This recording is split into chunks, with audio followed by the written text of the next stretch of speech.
All right. We'll see how this goes.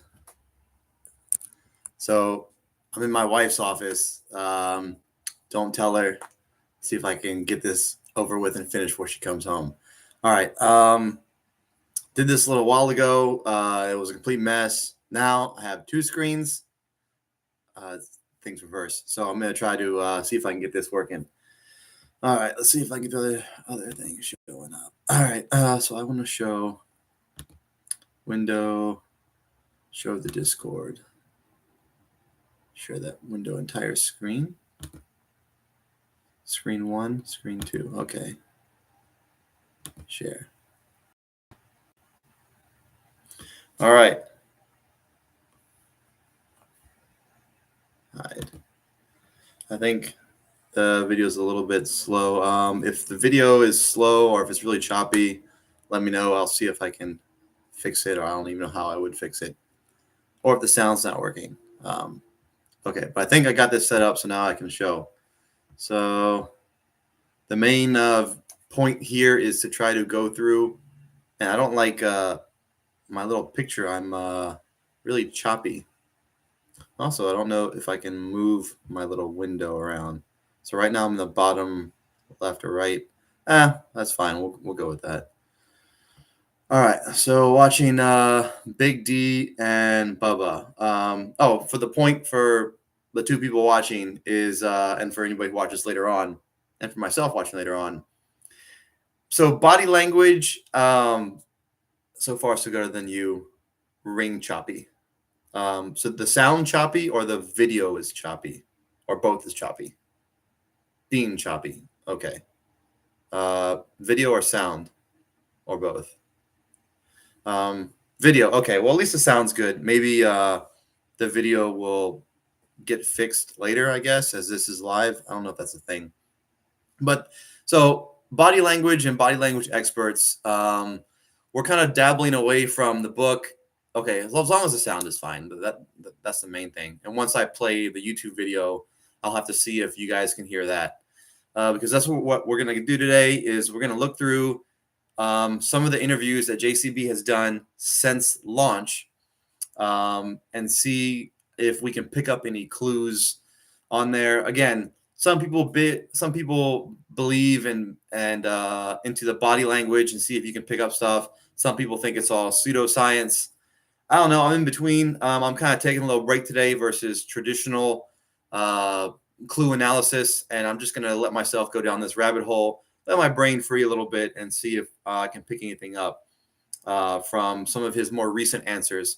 Because from what we do know, what was shared, that JCB was in the Kyle Laser's Discord during the Fen hunt. He had a different username. I think it was like WIN or WinJCB or WinJB or something like that. But he has since changed his name, and so they haven't released what the new one is or updated his member status, which is fine. I mean, that's confidential, I guess. They're running a responsible Discord. They're not going to share all the members' details, which I get that.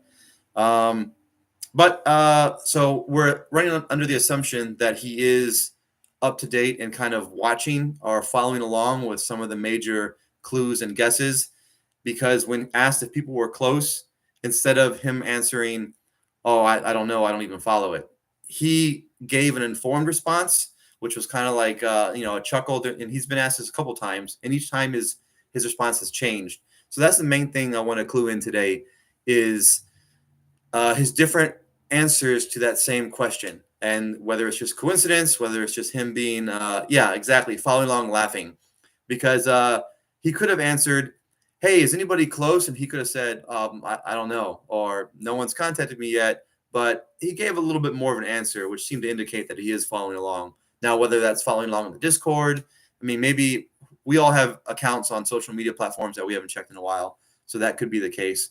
Or if he's actively following, or if he's following the Reddit or the Facebook groups. So let's see if I can get this working. Let's see if, trying to up my game here in my production level. Let's see if I can click on this.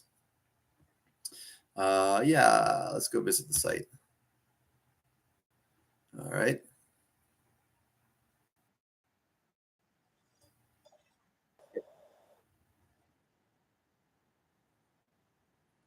All right. So as this is playing, I'll pause and stop it along anything that seems to be interesting to me. Um, if the sound is not working, just let me know, I guess. So let's see here.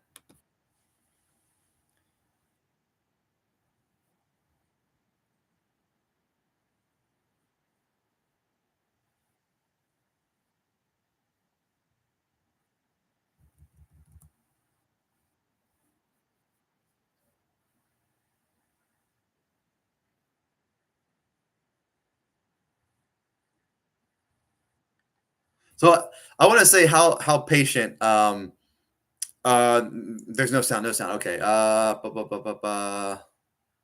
Shoot. I don't know how I would get you guys to hear the sound. Oh, that kind of throws a loop in what I was planning to do today, and that's fine if it doesn't end up working out. Again, still new to the whole sharing screen while interviewing or while broadcasting. What options do I have on here? Share screen. Um, that's playing. What's this? What's this? Internet access, sound. I don't know. I'm kind of stumped on this one. The sound is coming out this monitor. I don't know if I turn the screen. Froggy's getting out. I'm trying, man. I'm trying to get high tech. Right now, I'm having an issue with. I want to show this YouTube video, uh, and they can see it. The screen is working, but the sound isn't there. So I don't know how to get this so you can hear what I'm hearing with the sound. Let's look at my options here. Trying, yeah. Trying. I did this like a week and a half ago or something, and had some technical difficulties. So trying to do it again.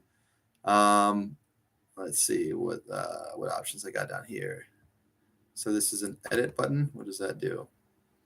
No, that's just editing this. Well, I guess we could fumble along and ask the mighty Google. Um, I hate Bing. I don't know why I hate Bing. I just do. How to get sound. Maybe and maybe I might have to try another browser. I have Internet Explorer on here. How to get sound to play while YouTube live. How to get sound from screen share. Put your mic on your speaker. Open an Edge and StreamYard. Okay, Edge. I have Edge. Let's try Edge. Let's do that. Let's do Edge. Okay. If I do need to go to okay, if I do need to go to StreamYard, I'll have to start and do this another day because I don't think I registered for Stream. Let's go to YouTube and Edge. Let's see if that works. Okay. And then I had what was it called? What was that guy's name? Bubba something.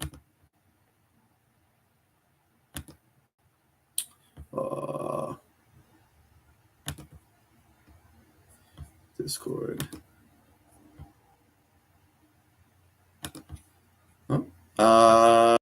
Big D and Bubba, or Big Dan. No, Big D and Bubba. All right. So now we're on YouTube. Dun, dun, dun. Let's go Big D and Bubba podcast. There it is right there.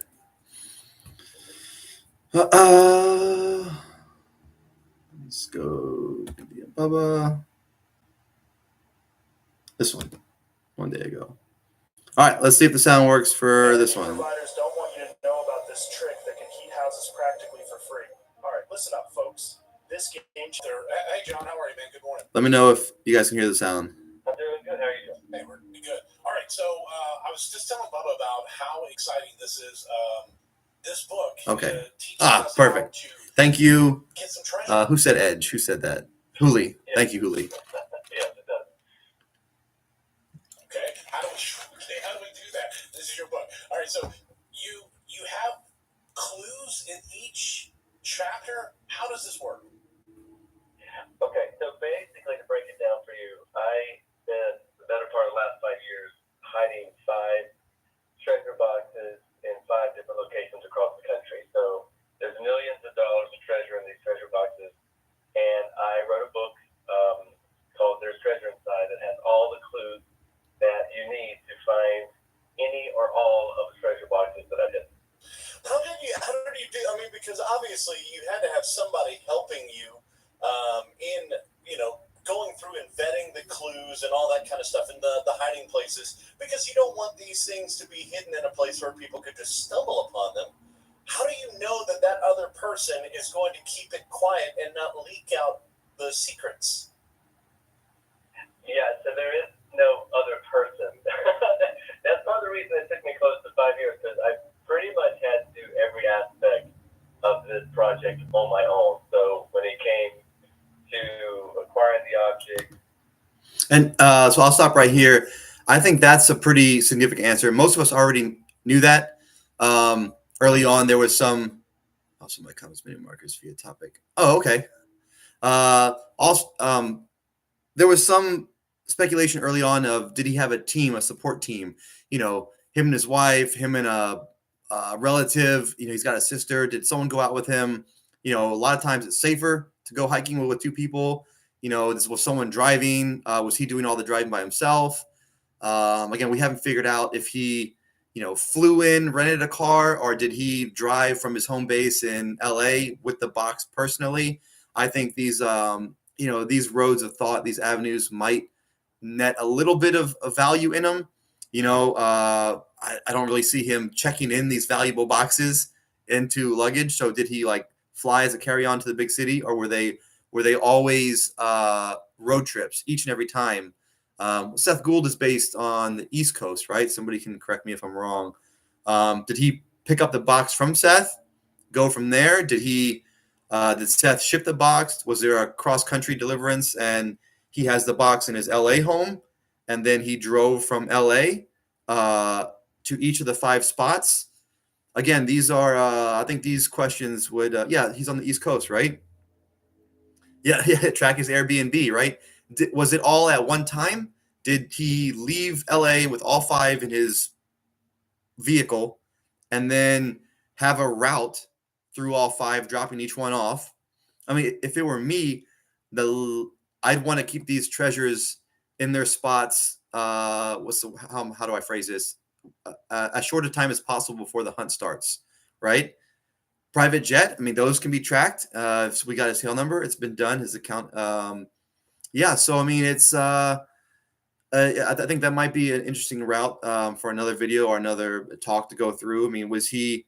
Does he taking one box at a time? Hey, okay, let me go hide the AT box. Let me go hide this box. Let me go hide this box, because that would space out a long time. But that would also, if you think back upon what's happened this year with the hurricanes, during the summer, that would, then he'd be confident of, I don't know. It's just, it's an interesting route, but I don't want to rabbit hole that. That's just something I'll put a pin in and come back to. Let's go back that he's already reiterated several times. This isn't new information that he did this solo by himself. That's what he's saying. All right. Writing the book, hiding the treasure, and it wasn't easy. I originally had this idea of, well, 5 treasure would be better than 1, because then everyone would have, the chance, or maybe the thought that there would be something close enough for them to go look for. But hiding 5 treasures is a beast. So what is all? I had to. What is all in them? Like, you've got all kinds of. It's not just. And I do agree with some of the people. It's tough when the host interrupts, because it felt like JCB was going to say something that he hadn't said before, right as he was talking about what he had to go through to hide the box, and then he's cut off, so we'll never know. Yes. Oh, so this last part he just talked about with what he had to go through to hide the boxes. That I think that's pretty interesting. He talks about He talks about he wanted them close to everyone, right? And there's been a lot of speculation about. I think there's two schools of thought. Does he mean he puts 5 boxes in a close as an average distance?